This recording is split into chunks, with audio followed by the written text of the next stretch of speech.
We've been, over the last year or so, we've taken breaks here and there, but over the last year, we've been in the book of Deuteronomy, which is the 5th book in the Bible. And this whole month, we've sort of been taking a little bit of a break from that. We're going to pick that up again in August. Today, though, the elders and I, we were chatting and talking, and he said, we'd like to do something a little different. We'd like to just take a moment and look at some biographies, some stories in the Bible, and ask the question, what does God have for us in these stories? And so I want to introduce you to two guys, Joseph and Judah. These are brothers, and this week we get to look at Joseph's story, but it's intertwined with his brother Judah, and so next week we'll look at his side of the story. And between Joseph and Judah, something that we see really clearly is the deep story of how God is rescuing the world. We see in them pictures of Jesus, and we see in Joseph and Judah examples for us to follow or learn from as we live our lives too. So, we're going to look at Joseph and Judah this week. And if you like what you hear this week, come on back next week because Judah is going to be interesting too. I want to leave this in front of us, though, as we start the story. As we see Joseph's life play out, my hope and my goal is that we see Jesus' life modeled and displayed and sort of like featured in the way that Joseph lived his life. And in the same way that Joseph's life points forward to Jesus, we want our lives to point backward to Jesus. We want our lives and our life story. If somebody writes a biography about me, I want somebody to read it and to be able to say, oh, I can recognize Jesus in his life. And I want that for each of us at Hope. So with that in mind, and asking that question, if Joseph's life points to Jesus, how could my life point to Jesus? Let's take a look at Joseph. Genesis 30 is the moment when Joseph is born. He's born into this family, and there's this little snapshot there where his mom, Rachel, is praying. She's asking God for a child, and God gives her a child. And she's so excited, and she's like, God, you've taken away my shame, you've taken away my reproach. She names him Joseph. And immediately she asks for another boy, another son after that. So it's like, one's not quite all she wanted another one, but, neither here nor there. It's a fairly typical prayer for a mom in the ancient world. The whole culture was built around this idea that for women, you had to have kids, and you had to have boys. And having a family is a big deal here today, too, but it's nothing like it was back then.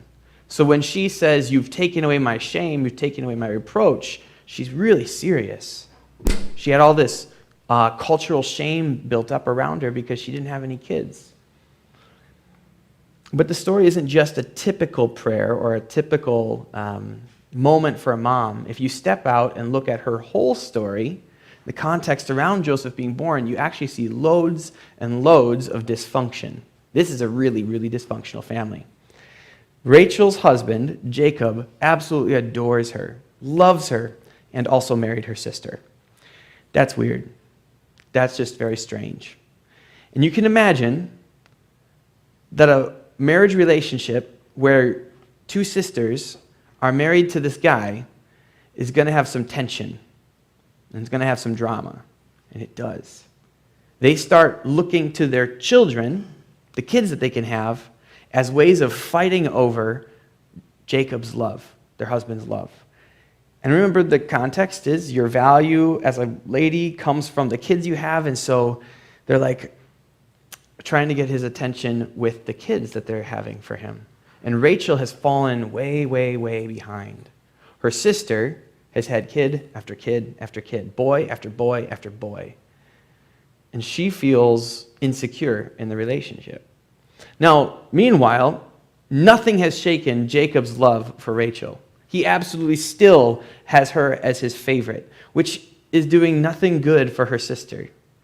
Like, she has that label carried over her as the unloved baggage sister that was married. And so tension and dysfunction. Well, time goes on a little bit, and Rachel finally gets her baby. She gets Joseph. He's born. She prays for another one, and she gets the answer to that request too. She gets another boy named Benjamin. but it kills her. She dies having Benjamin. And so you're left with this family for Joseph to grow up in. Again, dysfunctional. You have a dad who unapologetically, honestly, objectively loves one of his wives way more than the other one, but she's dead now. He's prone to favoritism.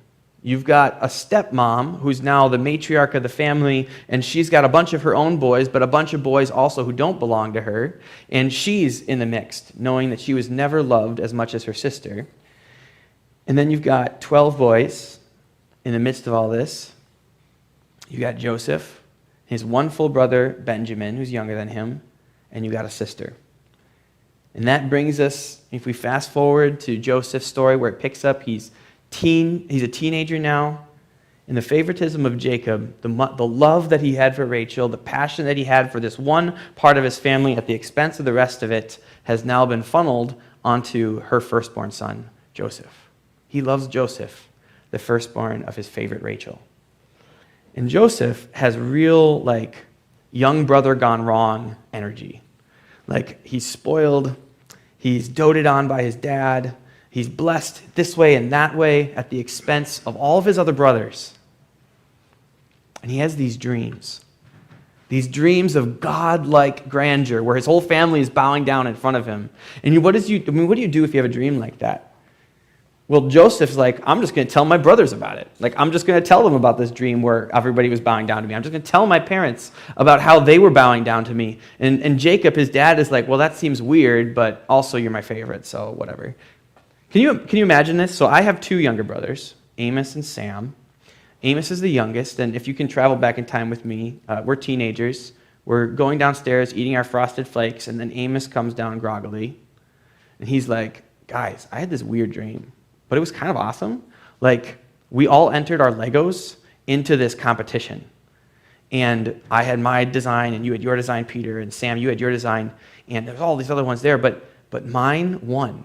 Actually, I didn't just win, to be honest. In the dream, mine was so much better than yours that I got first, second, and third place.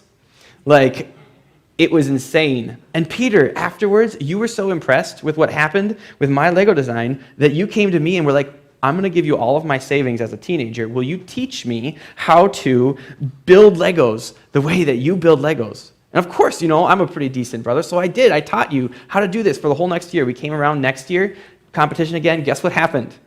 First, second, and third prize for me again. What am I going to do? Cool story, bro. I can totally see that happening. No. I'm annoyed. Really annoyed, right? Joseph's dreams are weirder than that. Joseph's dream and him sharing that with his family is more bizarre and more strange and more narcissistic and egotistical and Joseph, you're going to become some sort of weird villain if you keep this up. And Joseph is loved by his dad, and his brothers hate him for it. And the silly turns into the dark. As one day, Joseph's 17 years old at the time, and he is sent by his dad to go check in on his brothers as they're partaking in the family business, and they're off at a distance, and so Joseph is sent out to go see how things are going, and the brothers see him coming. And all of that rage, all of that bitterness, all of that anger, all of that frustration, all of the favoritism that they never got is just welling up, and they turn to each other and they're like, we should just kill him. Life would be better without Joseph, wouldn't it? Life was better before Joseph. It hasn't gotten better since Joseph. Let's just kill him. Now, one brother is half sane in the moment, Reuben, and he's like, maybe don't kill our brother. Let's toss him in a pit. And then Reuben's like, I'll get him later. But they toss him in this pit. And then this is wild. It says that they sit down for lunch. Can you imagine? You toss your brother in a pit. You just were about to kill him. You've ripped his clothes off of him. He's just shocked. Joseph's like, what is going on? Thrown in this pit. He's at the bottom of the pit, and then he hears the grill start. And he hears the hot dog sizzling, and then he hears the potato chips open up, and people are munching around. And then he hears this conversation. his brother Judah says, "Hey, let's sell him to the Ishmaelites. Let not our hand be upon him, for he is our brother, he's our own flesh." And then maybe Levi puts his hand in the chip bag. He's like, "That sounds good." Can you imagine processing that? The story continues, and his brothers listened to Judah. And then Midianite traders passed by, and they drew Joseph up, lifted him out of the pit, and sold him to the Ishmaelites for 20 shekels of silver. They took Joseph to Egypt. How does a 17-year-old process that? I mean, this is dark. This is a real evil turn in a real story about a real person. But the biographer highlights something. As the story moves forward, Joseph is put on market. He goes to market in Egypt. He's bought by this guy Potiphar, and he's put to work in the house. He's now owned by this guy Potiphar. But what the biographer highlights is that as Joseph works as a slave in this guy's house, he's blessed. Everything he does prospers. Everything he does succeeds. Everything he manages flourishes in this guy's house. And it's worth noticing this because it shows us a couple things. It shows us, one, that God's not done with Joseph. That even as like the way that they thought about deities back then, it's like you have local deities here, and then you have another deity maybe over here in this space. But the Lord, the God of Joseph's family, the God who made a promise to his great-grandfather and said, "You're going to be my people. I'm going to do something with you and your family that's going to bless the whole world." This God apparently is not bound by borders. And here he is in the middle of Egypt, not held back by those local deities, but blessing his boy, blessing his son Joseph. That's worth noticing. It's worth noticing, too, because it implies, and we see this made explicit in a second, but it implies that Joseph is actually still pursuing a relationship with the God of his family. You know, as a teenager, if all of this had happened to me, I'd be like, I'm done with my dad, I'm done with my family, I'm done with everything that makes me think of them. I have so much anger and rage inside. Joseph is processing this differently. But he's trying to live some sort of a way that is still maintaining relationship with the God of his family. Props to Joseph. But it's made explicit that he actually is trying to live rightly with him because of what happens next. You know, Potiphar is impressed with the fact that God is obviously blessing this guy, and I want to give him more and more stuff because everything I give him builds and it flourishes, right? And so Potiphar ends up giving him his whole house to run. You know, he's in charge of the interior decorating and managing the finances, and he's the one picking out this and that and sourcing the foods and all that different stuff. He manages the whole household, and it's like riches to rags to riches story for Joseph. It's impressive. But he's still a slave. And as a slave, he's never going to be seen with autonomy. He's never going to be seen as a full person worthy of respect. And the story of Joseph turns once again as the woman of the house sees him, and this young, interesting, attractive slave that she has a right to because he's part of her house, she's like, I want you for my fun. And he basically goes through sexual harassment, and the way he responds shows us that he is still in right relationship with God. He's still trying to be in relationship with him and pursue a right way of living with him because he says, one, I could not do this against God. To take this type of sexual relationship with you and enjoy that or participate in that when my God, who has created the world and created sex for marriage, it's like, I can't do that. It would be a sin against him. Also, it would be a sin against your husband, my master. He's treated me actually reasonably well. I can't do this to him. You shouldn't do this to him. And she's rebuffed. She doesn't like that. And she's actually in possibly a little bit of danger for potentially cheating on her husband. And so she's like, well, I'm going to tell a story. He accosted me. He attacked me. He came on to me. And once again, Joseph ends up in the pit. Metaphorically, not the same space back in Canaan, but now he's put in prison in Egypt. And it's like, Riches to rags to riches to rags. It's a roller coaster of a life that Joseph has. But see what happens when he's in prison. In Genesis 39, but the Lord was with Joseph, and he showed him steadfast love and gave him favor in the sight of the keeper of the prison. And the keeper of the prison put Joseph in charge of all the prisoners who were in the prison. Whatever was done there, he was the one who did it. The keeper of the prison paid no attention to anything that was in Joseph's charge because the Lord was with him, and whatever he did, the Lord made it succeed. Now, I don't know how their prison system works. I don't know much about the prison systems that we have necessarily, but I don't think that prisoners typically end up running prisons like this. I don't think prison wardens turn to their prisoners and say, okay, I'm just going to have you in charge of this whole section. That's odd, and it's remarkable. But God continued to stay with Joseph, and God continued to bless Joseph even in the pit, even in this messed up situation where he was slandered, he was falsely accused, thrown into prison. God's proving that he is still there with Joseph. And he does it again in another unique way while Joseph is there in prison. God brings him to two NPCs, two non-playable characters. We don't really know too much about these guys except that they used to work in Pharaoh's courtroom, and they don't anymore. They've fallen out of favor. And he meets these two guys, two random dudes in prison, and they have these weird dreams. Dreams. Joseph had weird dreams once, didn't he? But they have these weird dreams. And Joseph knows what the dreams mean. That's weird. Joseph, on top of that, knows that the dreams, the meanings that he has for these dreams, is wisdom that God gave him to explain what's going on in these guys' lives. So he makes some predictions and some prophecies based off of the wisdom that God gave them about these guys. And both predictions come true. Both prophecies come true. Both interpretations of those dreams come true. That's a big deal. And it reinforces the reality that God is still with Joseph. Because these guys are random characters.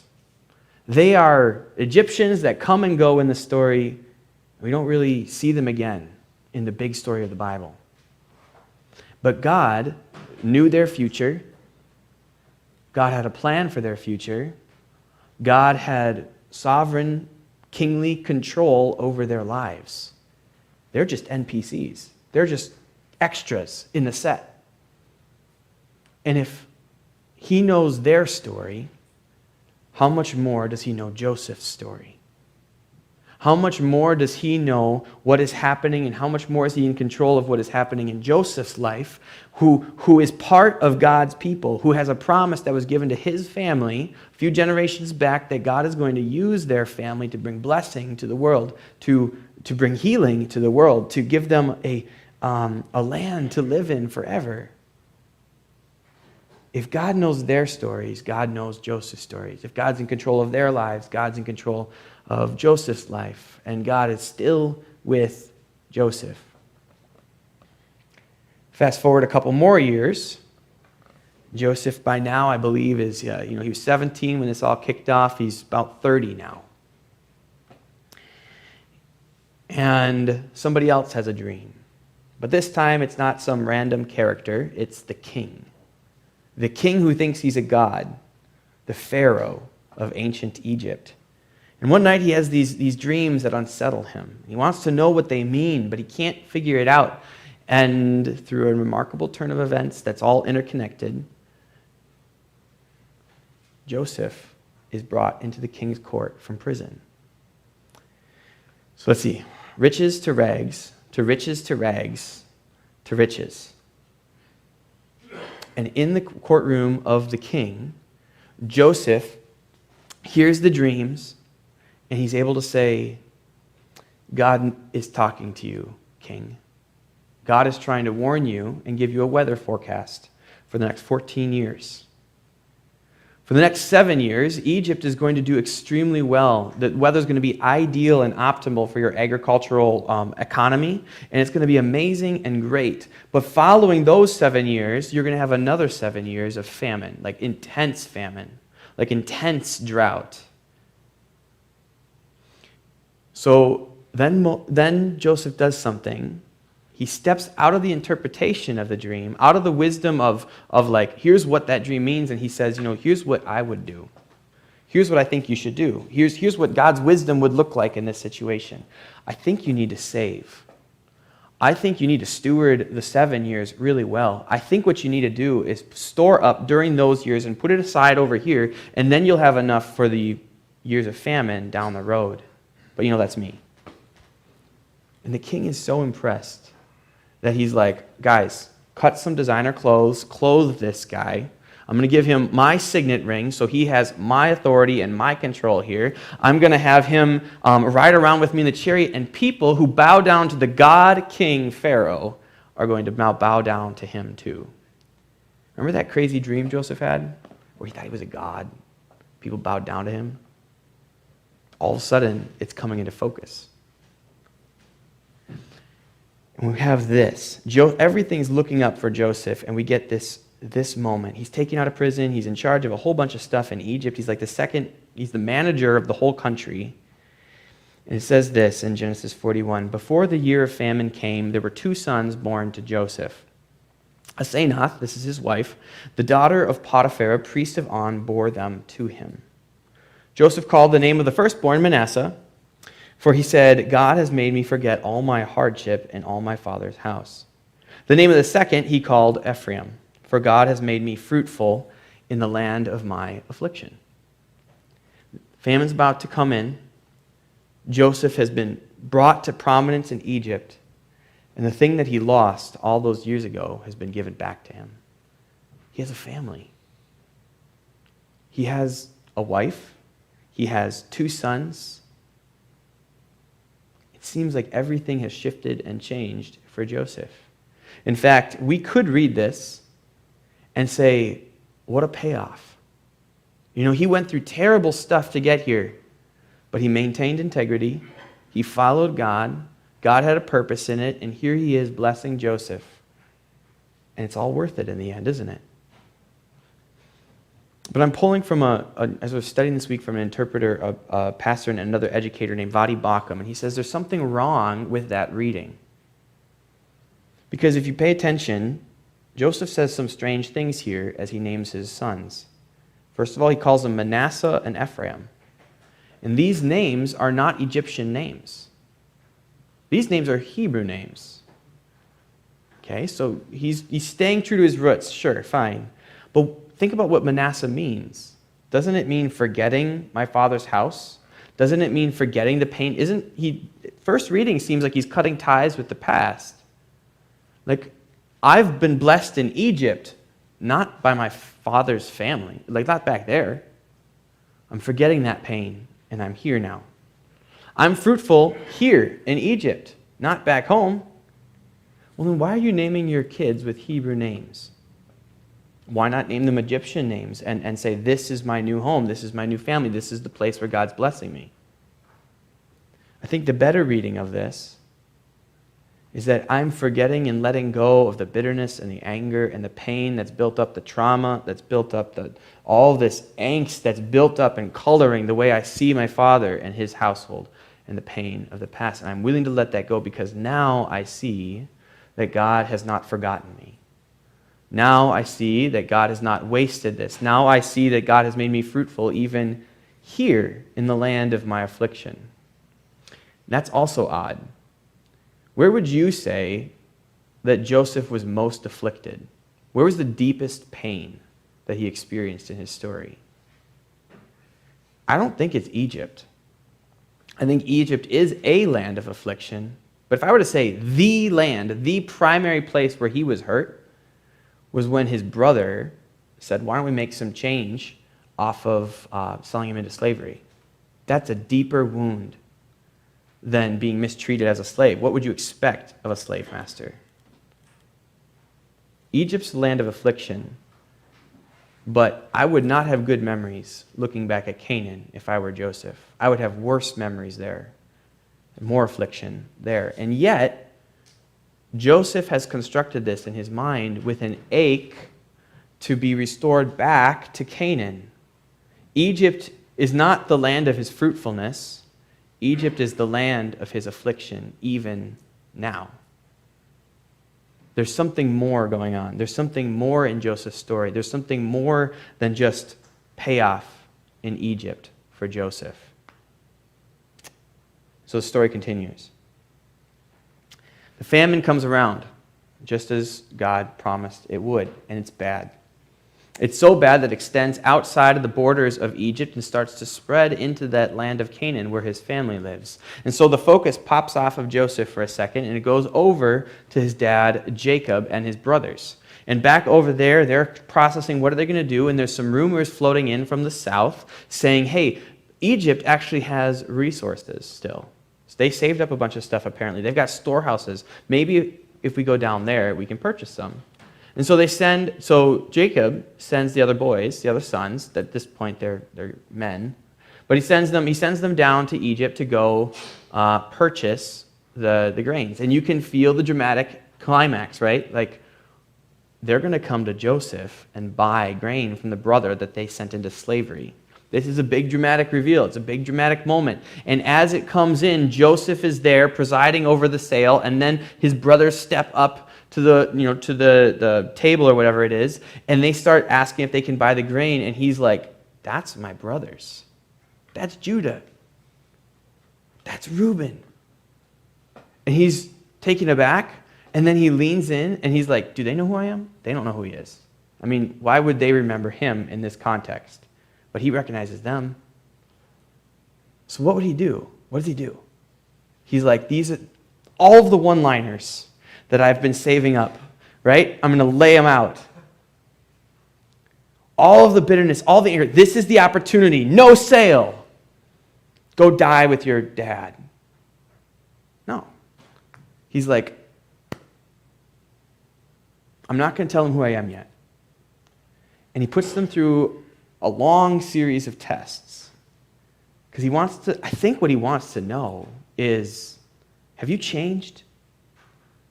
Are you the same brothers I knew from before that sold me out because of the jealousy and the dysfunction in our family? Is there anything different? And it's a long series of tests. But at the end of it, one particular brother rises to the surface. And it's not the brother you'd expect. It's Judah, the guy who came up with the idea to sell Joseph in the first place. Judah rises to the surface, and he says, you know what? You can't hurt my brother Benjamin. Take me instead. You can't, I don't care about my place in the family. Take me instead. I don't need my father's love. I want to love my father. Take me instead. And Judah rises to the surface, transformed and changed, and subs in for his brother in this test that Joseph has concocted. And Joseph, the text tells us he gets so overwhelmed that he cries out and says to everybody except for his brothers, get out of the room. And then says this. So Joseph said to his brothers, come near to me, please. And they came near.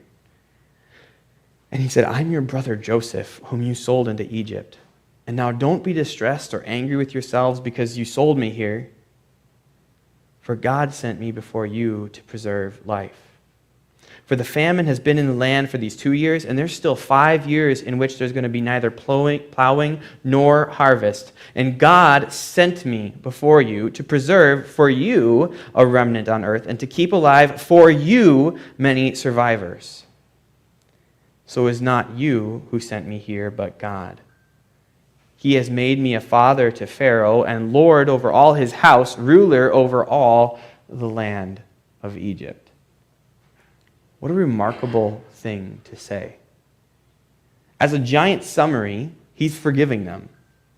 You know, like with a big, like from a big vantage perspective, he's saying, I'm not holding this against you. I'm not animated against you. I'm not bitter against you. I am forgiving you. And he has pursued restoration with them after checking to make sure that that was a safe thing to do, and a test, kind of testing to make sure that they've actually changed, that they're available for that restoration, right? So he's done that, and he's pursued restoration with them. He could have done anything else. Nobody in Egypt is going to have an issue with Joseph sending them away without food, locking them up in prison, leaving them there to rot, selling them into slavery. He could have done it, but that was not his response. Actually, he says, I've thought about this a lot. And what you did to me was evil, and it was meant for evil, but God had a hand in it. In fact, more so the way I think about it now, more so than you sending me to Egypt, God sent me to Egypt through your actions. And the reason he sent me here, and I've thought about this a lot too, the reason he sent me here was to rescue you. Judah, I know what you did, but God knew that this famine was coming. And he knew, and he had a plan for how to rescue our family from this famine. And it was through you sending me here and then getting slandered by that lady from way back when and ending up in prison and then before the king and interpreting the dreams. All the evil has brought us here to rescue you. And you know what? As I think about it, more than that, it's to rescue all these other people. I mean, Egypt is rescued. How can I be mad at you right now? God was in this. It's straight up incredible as a response. And the story continues, and it starts to wrap up with a happy ending. 46 through 50, Joseph does this big family reunion. Go get Dad, bring him home. Like, we're going to spend some time in Egypt, and there's going to be enough food for everybody, and everything's going to be safe, and it's going to be great. And it all leads to this point where finally Jacob's aged out, and he's dying, and he passes away. And Joseph now is there as the sole provider for the family, and the other brothers are processing some stuff, and they're saying, I get that you forgave us, but maybe the reason you did that was because Dad always did love you, and you would want to get back to him, and so maybe it was just sort of out of respect for him. So they come before him, and they bow down in front of him. Remember that dream? They bow down before the man who stands on representing the God King of Egypt. And Joseph responds and says, "What are you doing? Am I a god?" That's not how he would have responded as a teenager. What are you doing? Am I a god? And then he says this, which is so important for understanding Joseph's story. In Genesis 50, verse 20, "You meant evil against me, but God meant it for good, to bring it about that many people should be kept alive." His story has not budged from what he said to begin with. Now, I'm trying to get better about taking pictures of stuff going on in my life. Like you can take pictures on your phone, right, and remember it all. I tend to forget to do that typically when things are going on. But when I do take a picture on my phone, it collects all the data, puts it on there, stores it on the phone, and the first thing I do with that picture is pull up the editing software. And I go in there and I look at the filters that I put on my phone to see which one is going to enhance the colors that I want to see best. Maybe I want to turn it into black and white, because I want to see what that looks like, and I want to draw that out in the picture and help me and anybody I share that photo with focus on these particular elements of the photo. This is Joseph's filter for the photo or the picture of his life. As he looks back on it, this is what he's highlighting. This is the moral center of the story. This is what he's saying, as I think about everything that happened to me, here are the blues and the greens that I want to draw out of the story of my life. Everything that was meant for evil against me, God has flipped around and used for good. Not my good, but he says for the good of the people. The good of the people who would be rescued and kept alive, which includes my brothers, my family, Egypt, all of our neighboring countries that came to us to buy food. God used the good and the evil in my life in order to rescue these people. Generations later, there's going to be another guy whose life trajectory is going to be remarkably similar to Joseph's. He's going to be existing in privilege, existing as the beloved one of his father. But he's going to end up being sent away from that. Living in a foreign land, he's going to go on this roller coaster of a life where he is rejected and he's accepted. He's praised and then he's just hated.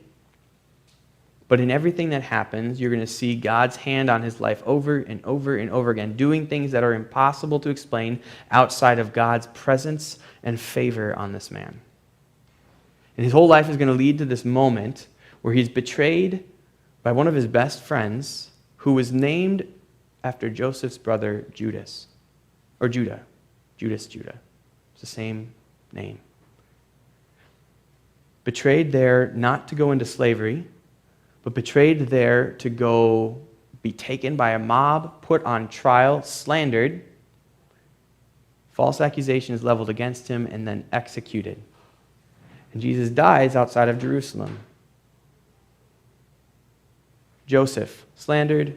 Jesus, slandered. Joseph, the favored son of his father. Jesus, the only begotten son of the Father. Joseph, betrayed by his brothers. Jesus, betrayed by his friend. And when Joseph had the opportunity to look at his enemies and exact vengeance, Jesus, hanging from the cross, could have called down angels from heaven to restore him and to honor and glory, but instead he looked at his enemies and said, Father, would you forgive them? They don't know what they're doing. Joseph looked at his life and said, all of the evil that has fallen on me is here to rescue many people from this famine. Jesus, hanging from the cross, understood that all the evil that had fallen on him was to rescue many people from sin, from judgment, from wrath, from shame, from guilt, from death, from Satan's bondage. Rescue them to life. Rescue them to a place in God's family. Rescue them for a renewed heavens and a renewed earth. Rescue them for the presence of God near them and in them. I can't help but listen to Joseph's story and understand Jesus' story that much more. To see Jesus in the heart of Joseph. To see them land at the exact same point. The evil that happened to Jesus, the evil that happened to Joseph, for the good of others. And if we want to be disciples of Jesus, if we want to follow after him, if we want to trust him, and then as we trust him, we want to walk forward and live like him so that other people can recognize him, then we can take some cues from Joseph. We can learn some things, because Joseph lived his whole life in a way where he didn't even know Jesus yet, but his whole life was wrapped up in this purpose of helping us recognize Jesus that much better as we read the biblical story today. And I think we can ask some questions that help us do that. First, we can ask the question, will you trust God? Will you trust God with both the good and the evil in our life? You know, this is really Joseph's filter. This is the huge lesson at the end of his story. He looked back and he said, you know, good, evil, doesn't matter which one. God ordained them. He had control over them. He managed it so that good resulted. Evil never won. And you and I can process that too. So that we bear the image of Jesus, who on the night when he was about to be betrayed, prayed a prayer saying, God, I do not want the evil of tomorrow. It's going to be terrible. I don't want to be separated from you.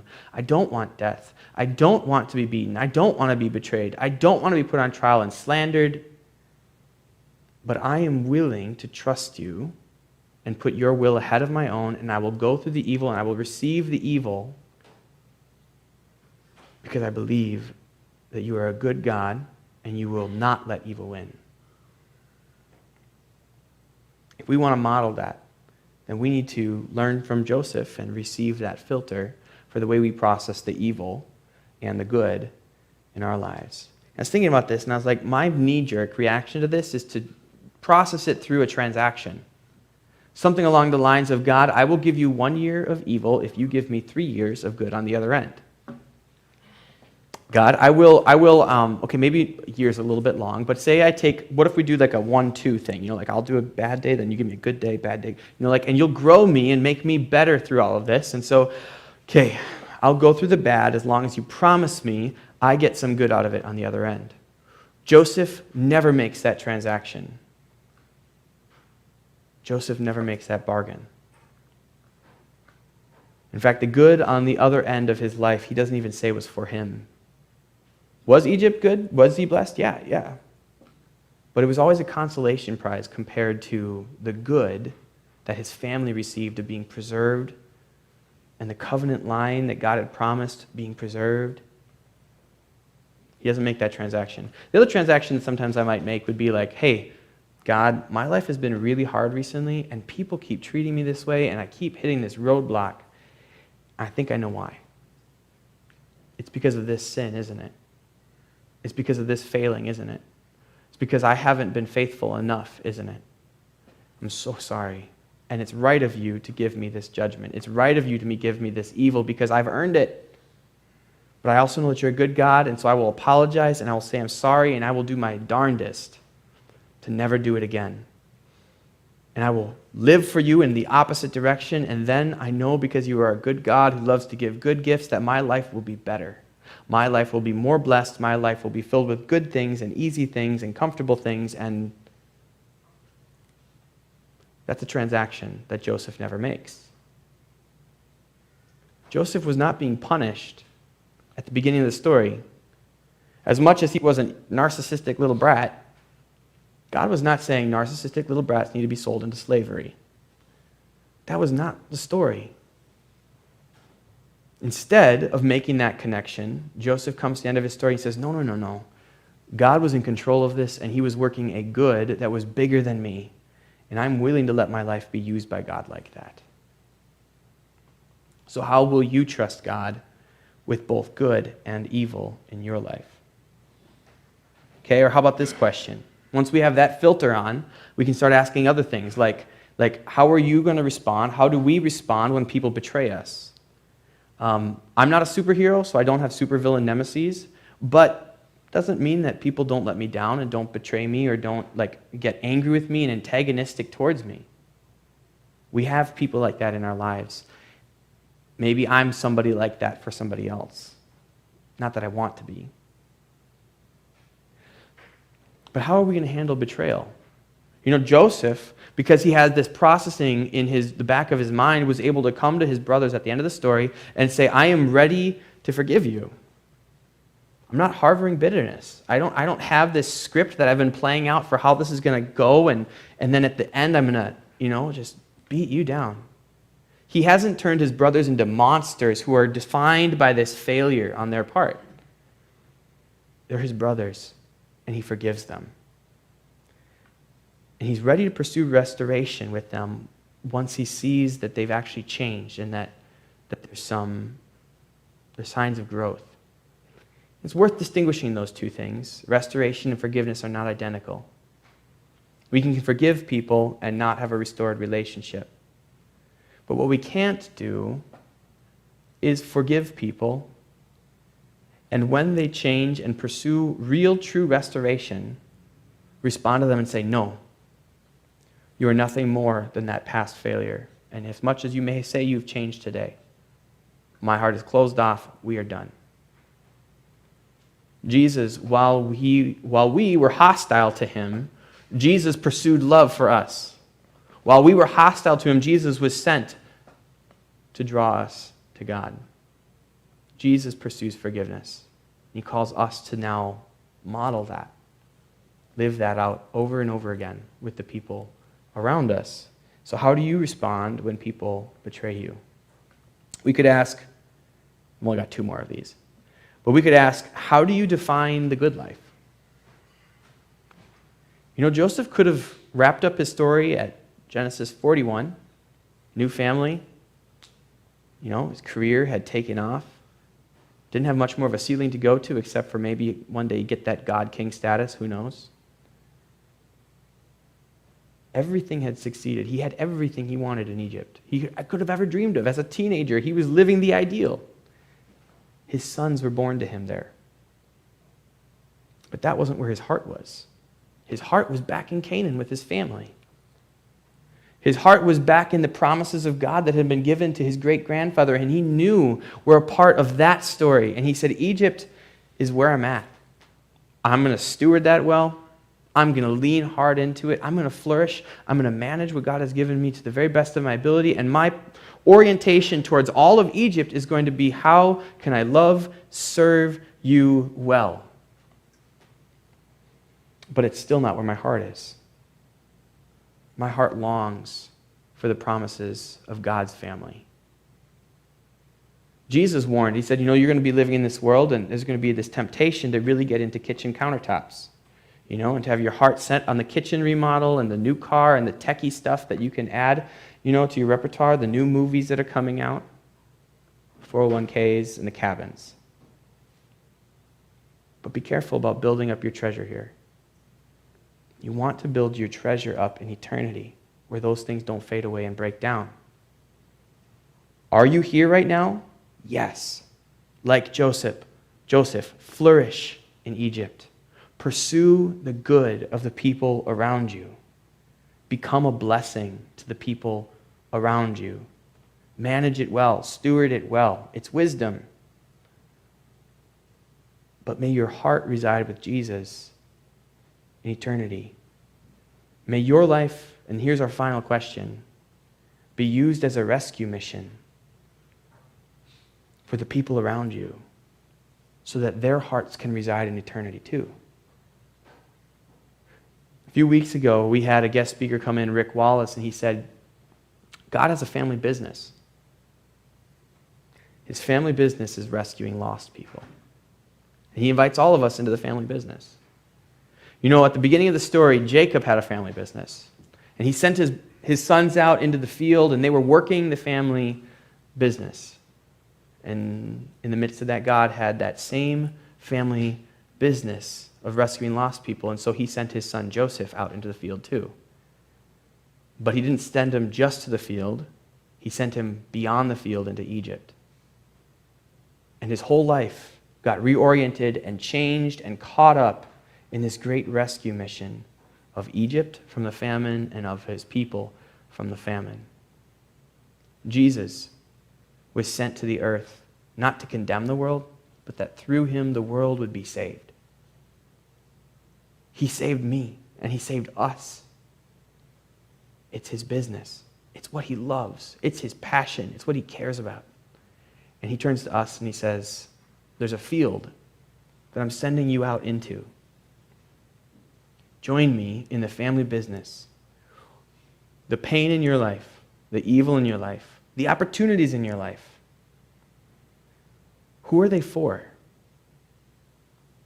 Who could benefit? Who could be reached? What lost people might encounter Jesus through your pain and through your opportunity? How can you make disciples of Jesus Christ so that they meet the Jesus who loves them and who has rescued them? The Jesus that we are all loved by and rescued by. Is your life a rescue mission? Joseph and Judah, two brothers, stories intertwined. As we watch their stories, we see how they point forward to Jesus, and they challenge us that our lives also can point to Jesus. What would that look like for you? Pray with me.